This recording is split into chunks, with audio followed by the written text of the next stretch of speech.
Shankar, the former Power Secretary, and Ashok Khurana, the Director General at Association of Power Producers Association, are joining us on the phone line.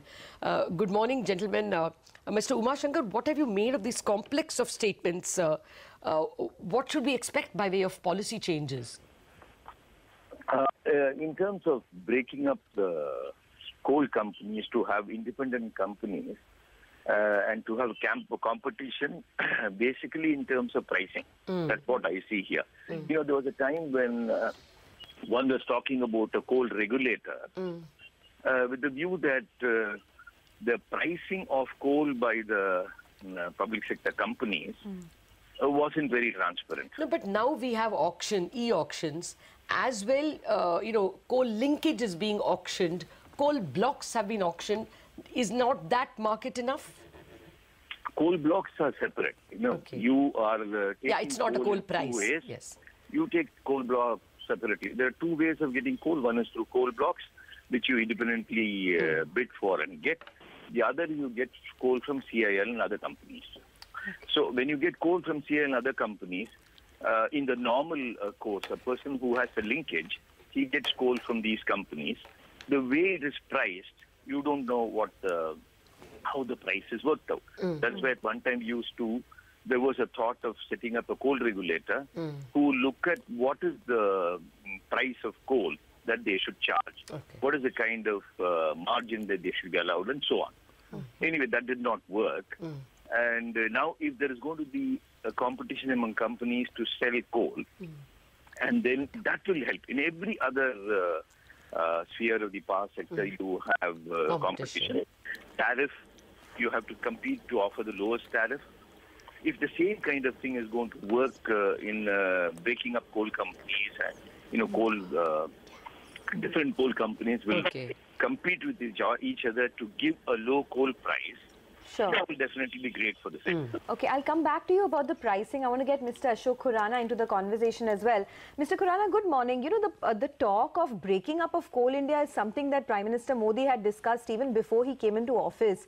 So this is a debate which has gone on for very long, but of course it could not see the light of day because of protests from worker unions, etc., possibility of job cuts. You think it could be a viable option now? It's a viable and a positive option. And I agree with Mr. Shankar that this logical end to this is coal regulator. Because if still the pricing of new companies is completely opacity and no one knows how they're fixing rates. And when you introduce competition, like you said, aren't they giving coal on the auction basis? No, I don't agree. That this system has introduced multiplicity of coal regimes.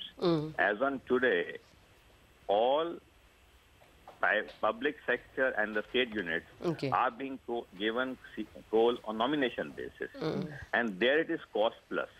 See, we need to move in the coal and power sector away from cost plus. That's a fair point, sir. But, you know... But let me complete. Because my idea is, as on today, you have two segments working.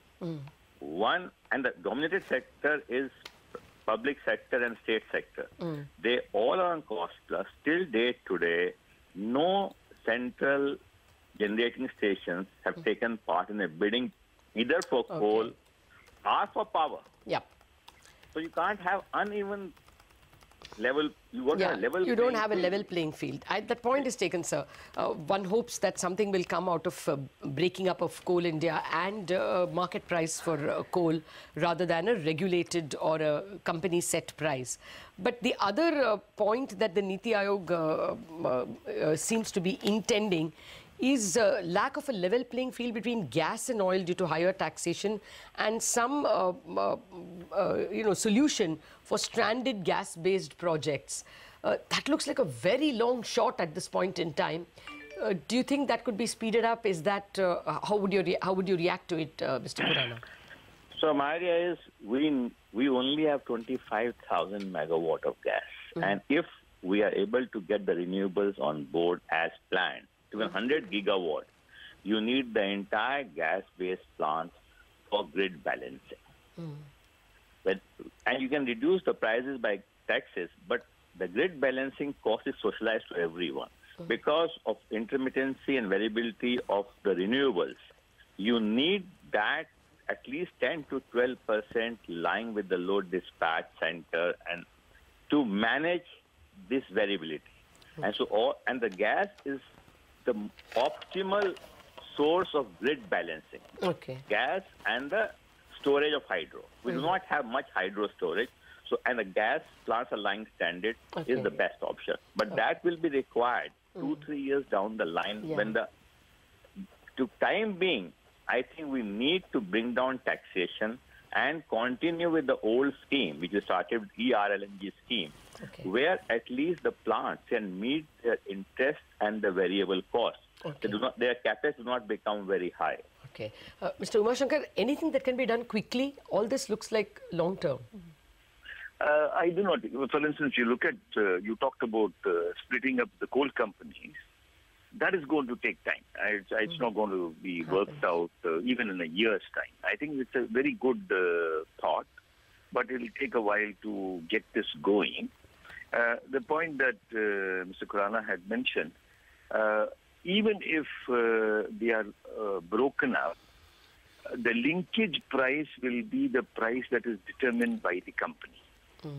So how do you assume that that's a fair price?